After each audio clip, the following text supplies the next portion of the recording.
সুপ্রিয় দর্শক, খবর সংযোগের বিশেষ আয়োজন বিশ্ব আলোচনায় আপনাদেরকে স্বাগতম। আপনাদের সঙ্গে রয়েছি আমি আহমদ আতিক। বিশ্ব আলোচনার অনুষ্ঠানটি আপনারা পৃথিবীর কোন প্রান্ত থেকে দেখছেন কমেন্টে জানান। আমরা আপনার মতামত শুনতে চাই। চলুন তাহলে আজকের অনুষ্ঠান শুরু করি। জেরুজালেম পোস্টে জোনাথন পোলার্ডের একটি সাক্ষাৎকার প্রকাশ করা হয়েছে। সেইখানে তিনি বলছেন, ইসরায়েলের উচিত আমেরিকাকে এখন নিউক থ্রেট দেয়া। জোনাথন পোলার্ড আমেরিকান নৌবাহিনীর সাবেক গোয়েন্দা তথ্য বিশ্লেষক। 1980-এর দশকে এইসব তথ্য তিনি ইসরায়েলে পাচার করতেন। পরে ধরা পড়ে যান। রাষ্ট্রের অতি গোপনীয় তথ্য বাইরে পাচার করার কারণে তার 30 বছর কারাদণ্ড হয়। 2015 সালে পেরোলে মুক্তি পান তিনি কারাগার থেকে। 2020 সালে স্থায়ীভাবে ইসরায়েলে বসবাসের জন্য চলে যান। তার ভাষ্যমতে ইরান ও লেবাননের সাথে আমেরিকা যে যুদ্ধবিরতি ইসরায়েলের ওপর চাপিয়ে দিতে চাচ্ছে, ইসরায়েলের তা মানা উচিত নয়। ইসরায়েলের উচিত 1973 সালের মতো আমেরিকাকে নিউক থ্রেট দেয়া। 1973 সালে ইয়ম কিপুর যুদ্ধ শুরু হওয়ার পর প্রথম দিকে মিশর, সিরিয়া অত্যন্ত সুবিধাজনক অবস্থানে ছিল। ইসরায়েল আমেরিকার কাছে অস্ত্র চাচ্ছিল, কিন্তু নিক্সন প্রশাসন ইচ্ছাকৃতভাবেই অস্ত্র দিতে বিলম্ব করছিলেন।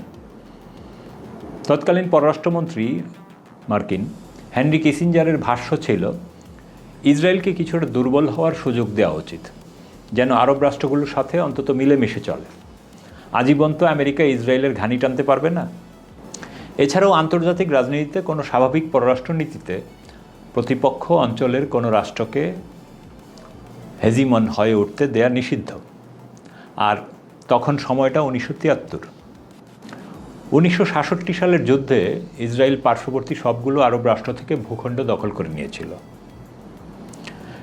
শিকাগো বিশ্ববিদ্যালয়ের রাষ্ট্রবিজ্ঞানের অধ্যাপক এবং আন্তর্জাতিক সম্পর্ক বিষয়ের তাত্ত্বিক জন মিয়ারশেইমারের ভাষ্যমতে, এখন যেরকম আমেরিকা ইসরায়েলের মধ্যে পৃথিবীর সবচেয়ে অস্বাভাবিক পররাষ্ট্রনীতি বিরাজমান, সেটা তখনও শুরু হয়নি। তখন ছিল কোল্ড ওয়ারের সময়। আমেরিকা ইসরায়েলকে অস্ত্র দেওয়া শুরু করলে সোভিয়েত ইউনিয়ন আরব রাষ্ট্রগুলোর সাথে ইনভলভড হয়ে যেতে পারে। আবার আরব রাষ্ট্রগুলো তেল অবরোধ দেওয়ারও ভয় ছিল তারা, যা আসলেই দেয়া হয়েছিল পরে। সব মিলে আমেরিকা ইসরায়েলকে অস্ত্র দিচ্ছিল না। ইসরায়েল তখন তেলনফ বিমানঘাঁটিতে একটি A4 স্কাইহক যুদ্ধবিমানের ডানার নিচে অপ্রচলিত অস্ত্র অর্থাৎ পারমাণবিক অস্ত্র সেট করে। এর মানে দাঁড়ায়, হয় আমাকে অস্ত্র দাও, নয়তো আমি বেঁচে থাকার জন্য গোটা মধ্যপ্রাচ্য ধ্বংস করে দিব। তখন দেখা যাবে তেল কোথা থেকে আসে। এই পুরো কার্যক্রমটা এমনভাবে করা হচ্ছিল যেন মার্কিন স্যাটেলাইট স্পষ্ট সব কিছু দেখতে পায় এবং ইসরায়েল যে পরমাণু অস্ত্র তৈরি করছে এবং হামলার জন্য প্রস্তুত করছে, এটা তাদের গোয়েন্দারা দেখতে পায়। হয়েছিলও তাই। আমেরিকান প্রশাসন নড়েচড়ে বসে। এর পরদিন থেকেই ইসরায়েলের দ্বিতীয় বিশ্বযুদ্ধ পরবর্তী সবচেয়ে বড় অস্ত্রের চালান পাঠানো শুরু হয়।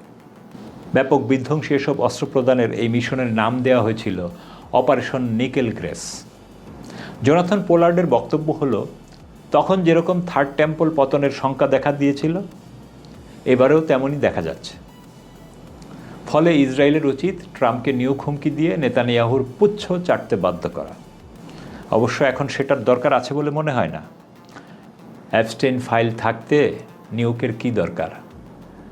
গোটা প্রশাসন যেখানে এক ফাইলে বাঁধা। আপনার মতামত কি? কমেন্টে জানান। ভিডিওটি লাইক করুন, শেয়ার করুন এবং চ্যানেলটি সাবস্ক্রাইব করে বেল আইকনে ক্লিক করুন যেন পরবর্তী খবর মিস না হয়। দেখা হবে পরের বুলেটিনে। ততক্ষণ সুস্থ থাকুন, ভালো থাকুন। খোদা হাফেজ।